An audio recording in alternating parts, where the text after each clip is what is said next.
rolê dessa semana leva o escritor Tenório Cavalcante para a gente bater um papo sobre a carreira dele como escritor, um cara que adotou São José como lar e que participa da FLIM nesse final de semana, a festa que acontece no Vicente Aranha, o Festival Literário Musical do Parque Vicente Aranha, e a gente vai bater um papo sobre a participação dele, sobre a vida dele, sobre a carreira, sobre São José, enfim, sobre as loucuras todas de Tenório Cavalcante. É isso, já que a gente...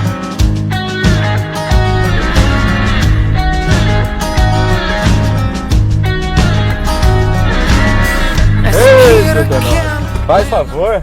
Opa! E aí, meu Você tá, meu velho? Bem, Tudo bem contigo? Tudo jóia? Tudo bem? Bom, você sabe que eu te avisei isso sábado, né? Sim. Você sabe que já tá gravando, né? Sim, como dizem os youtubers lá de moto, tá piscando, tá gravando, né? Tá piscando, tá gravando, exatamente. Tá piscando ali. E aí, seu Tenório, como é que você tá, meu velho? Tudo bem, cara. Passou bem de sábado pra cá? Maravilha, graças a Deus. Eu também, graças a Deus. Trouxe presente pra você, tá? É mesmo? Não vai dar pra você ver agora, Ô, rapaz, sim, mas... hein? Os 2 livrinhos. Esse aqui eu não conhecia. Isso aqui é literatura de boteco. De boteco, então? Não sei se é você nossa gosta cara. desse ambiente. Não, mas... você sabe que eu gosto mais de um ambiente da igreja, assim, né, Da cara? igreja? É, você me conhece, né? Um pouquinho, suficiente pra saber que você tá mentindo. Meu velho, e aí? Primeiro vamos conversar rápido pelo lance da FLIM, que é nesse final de semana. Sim. Agora, né? Nesse final de semana, você participa da FLIM. Sim. Você participa de 2 mesas, é isso? Uma mesa. Uma mesa, né? Qual é a mesa que você participa? O que você vai falar? Enfim, qual é a discussão? Então, é a segunda vez que eu participo da FLIM. Uhum. Dessa vez acho que foi um upgrade. A primeira vez eu fui como apenas para expor meus livros lá, não participei de mesa alguma, né? Sei. E o ano se passou e eu fiz dois lançamentos e fui ganhando um pouco mais de espaço, né, na cena, digamos, literária aqui da região. Uhum. E até que fui convidado agora pelo Marcelino Freire, que é o curador, né, da FLIM. Que, aliás, parabéns, fez um trabalho sensacional esse ano. Ele deu uma caprichada na programação, ele diversificou muito, tanto no ponto de vista musical como literário, que acho que está em voga muito nessa diversidade de linguagens, né? Sim. Tanto é que o tema da FLIM é translinguagens. E minha participação vai ser para falar de publicações independentes.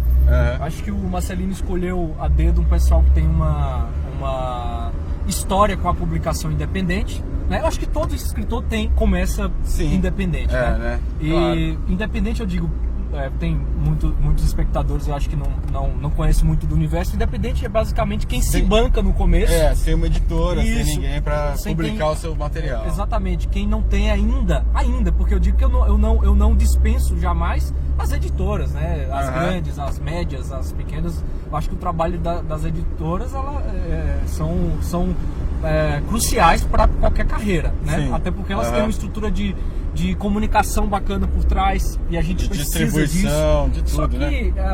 A gente vai tratar do tema, mas não como uma defesa de que é o independente que é melhor do que a grande editora. Não, mas é justamente para colocar na mesa todas as possibilidades, mas começando pelos desafios do independente. Sim. Porque, querendo ou não, o escritor dito independente, ele é o próprio marketing, ele é o próprio livreiro, ele é a livraria. A livraria e é o que põe a mão na massa como produtor de conteúdo, né, literário e tudo mais. Ele é digamos, um peão da própria obra. Não é um peão de obra, peão da própria obra. Bacana. Então, a discussão, creio que vai passar por aí. Esse é o tema, vai ter lá, se eu esquecer o nome de alguém, depois a gente põe aí embaixo, em alguma legenda, alguma coisa. O Washington, vai ter também o link lá, vamos deixar. Só buscar lá. O Washington Cucurto, que ele é um argentino. Sim. Ele fundou uma editora chamada Heloísa Cartoneira, que já nasceu com essa parada mais de guerrilha literária mesmo, super urbana, e de trazer para o universo literário quem não tem a oportunidade, ou quem não teve ainda a oportunidade. Super musical também, em cima da cúmbia. Isso, exatamente. Cara, gente fina. Exatamente. Então, ele, se não me engano, ele o Washington Cucurto é um pseudônimo do Santiago Vega. Isso. Né? Então, ele é um cara guerrilheiro e eu acho que vai ser uma mistura boa. Fabrício Cunha, daqui de São José dos Campos, que é o cronista, vai estar lá também na mesa. E eu esqueci o nome da menina, não sei se é. Já vou olhar aqui. O que você acha? Eu olho ou a gente bota no Relaxa. As pessoas, vai ter na descrição do vídeo, vai ter o link com a e... programação toda da Flinha. É só você clicar em cima, velho. Você Exatamente. já pega tudo, os shows e tudo mais. É uma pernambucana ligada ao universo infantil, literatura infantil e o cordel. Então, cara, eu acho que não tem mesa, uma fusão tão louca tão assim. Melhor, né? Lógico, vai ter mesa de todo tipo, mas essa promete. Que bacana, cara, que legal. E agora vamos para sua história como escritor, efetivamente. Primeiro que você não é joseense, as pessoas já devem ter sentido seu sotaque, óbvio, né? Você não começou logo escrevendo, né? Você teve um trabalho formal, né? Sim, né? Aquele que pergunta nas Casas Bahia, né? Trabalho formal, acho que escritor é um trabalho formal, mas no termo você entendeu para o senso comum, exato, assim, né? Porque você chega para fazer um crediário, o cara fala, não, eu sou escritor, mas você trabalha com o quê, né? Sim. Acontece isso com músico, com todo mundo. Mas antes eu preciso fazer uma pergunta, pra onde você tá me levando, cara? Não interessa, não. Brincadeira. Então, bom, eu sou um pouco ruim de colocar as coisas em ordem cronológica, mas não tem problema, a minha história é fatiada mesmo, então vamos lá. Bom, eu sou redator publicitário, então eu praticamente nasci, né, dentro de uma agência de propaganda, moleque, comecei numa agência de propaganda, aí fiz administração de empresas, vê que loucura, né, com linha de formação em marketing. Depois fui para Curitiba. Isso, nesse paralelo de formalidades, eu estava escrevendo, só que sem colocar os dois pés na literatura, escrevendo de forma muito intuitiva, mais por uma coisa de paixão mesmo, ou hobby, porque quando muitos começam como hobby, né? Ainda hoje é assim. Aí, nessas idas e vindas, eu fui entendendo o universo literário e onde eu me encaixava nele. E nesse meio tempo de muitas mudanças de agência de propaganda, passei por várias agências, isso lá em Pernambuco, depois fui para Curitiba estudar numa escola de propaganda, de comunicação, na época era uma das melhores do Brasil, e era um pouco mais fácil para mim em Curitiba por ter parentes do que São Paulo, que era SPM, a que todo mundo queria. E eu fui para Lemon School, que era uma ótima escola, acho que foi a segunda melhor do Brasil no seu tempo lá, e eu fui para lá, aí eu comecei a entrar não só no universo publicitário com mais vastidão, digamos, mas também no literário maior, também conhecendo ali os poetas, me interessando por Paulo Leminski, aquele entorno ali da poesia e da literatura curitibana. Aí eu comecei a me reconhecer um pouco, falei, poxa, eu estou fazendo alguma coisa, eu estou produzindo uma literatura que tem espaço, né? Que não era necessariamente regionalista, mas que tinha os traços da minha vivência com o Nordeste, mas eu trazia algo um pouco da poesia concreta, essas influências urbanas também, né? Não é por ser lá do interior de Pernambuco que eu saí carregando Pernambuco nas costas, assim, como um defensor da cultura. Não, a gente eu não sou muito esse de panfletar a cultura nordestina. Eu acho que a cultura, ela tá em tudo, tá na música, tá um pouco do que eu faço, só que eu não sou um panfletário assim da cultura, né? Tem ali a influência, é inevitável. Tá no seu texto, isso, né? Isso é uma dúvida que eu tenho, cara, principalmente com escritores, músicos. Eu acho que na área de artes, todas elas, assim, todos os gêneros artísticos, quando que você percebe que você está produzindo algo que vale a pena, assim, sabe? Ótima pergunta, cara, ótima pergunta. Eu acho que isso é uma pergunta que está todo dia na minha cabeça. A gente tem que respondê-la todo dia. Porque a gente tem que fazer autocrítica mesmo. Porque quanto mais a gente produz, mais tem feedback. Vai tendo feedback de... não só aí deixa de ser dos amigos e da mãe que são os inimigos da boa produção, porque eles sempre gostam, e você passa a ter um olho mais crítico daqueles dos que estão à margem desse pequeno grupo ali de leitores críticos nossos, né? Quando a gente começa, passa a ampliar, porque você é convidado para um evento. Então você, eu fui dar uma pequena contribuição, uma palestra na UNEAL, na Universidade Estadual de Alagoas, agora faz 3 meses.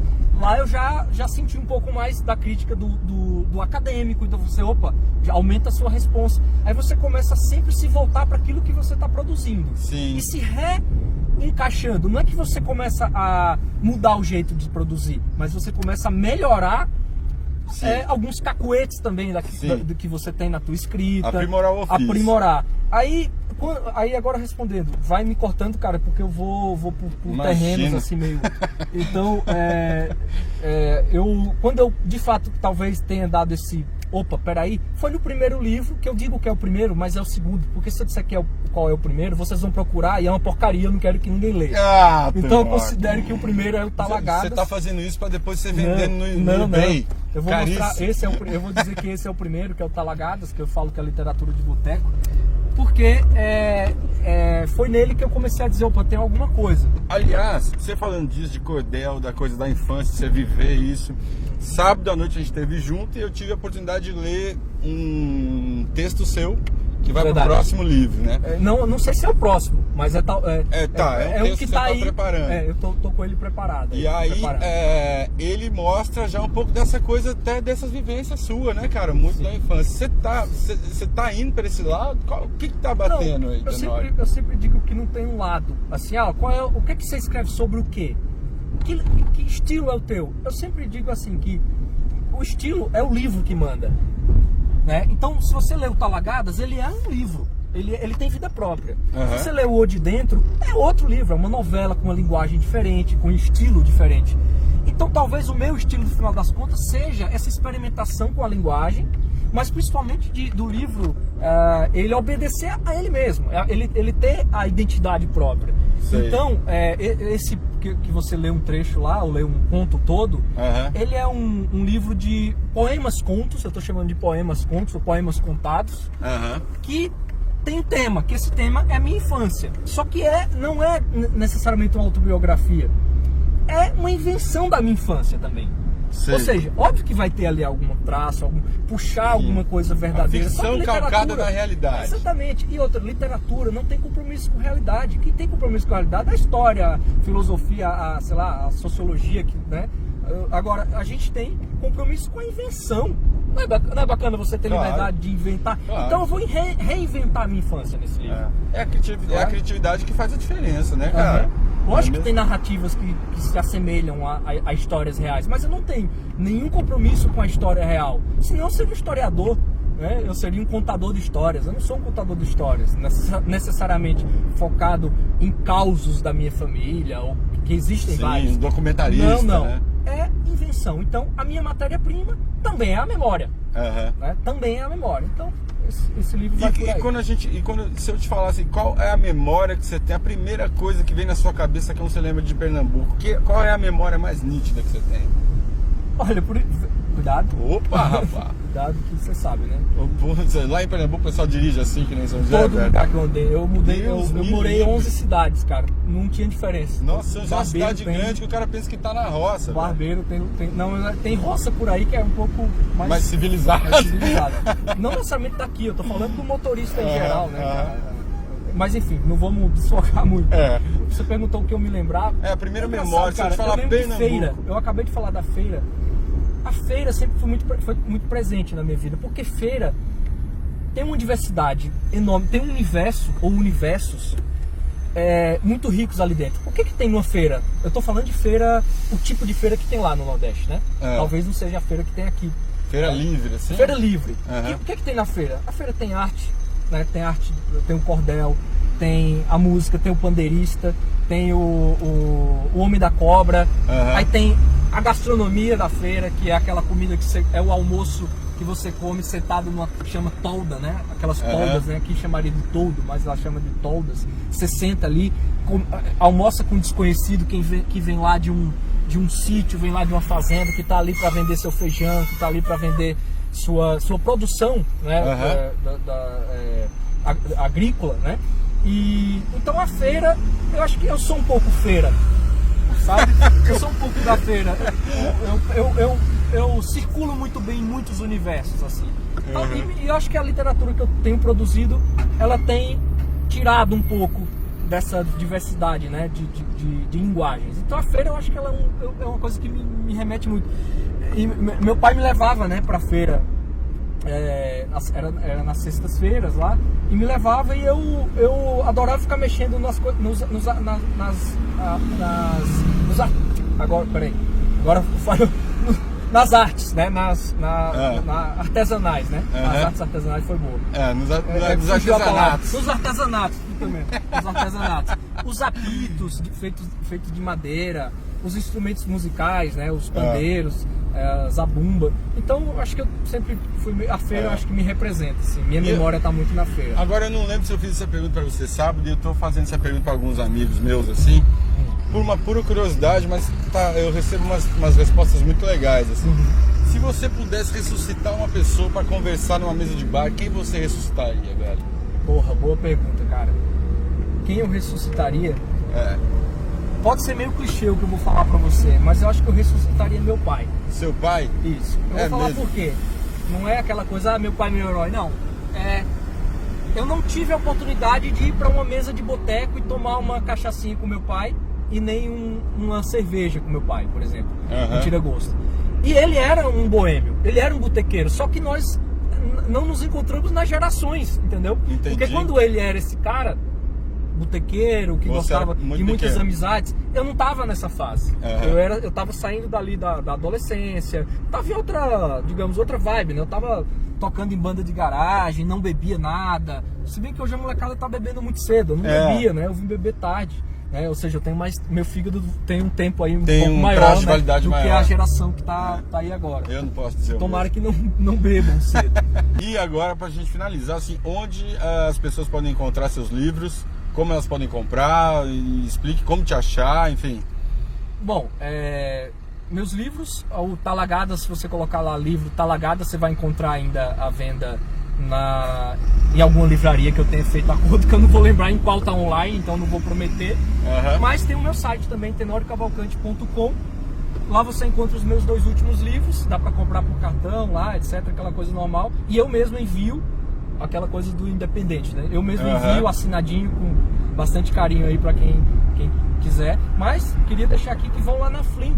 Agora, nesse final de semana, não sei quando vai ao ar esse... quarta-feira, essa é quarta-feira, então sexta-feira agora, galera, tem quinta, sexta e sábado, não, aliás, sexta, sábado e domingo tem a Flim no Vicentino Aranha.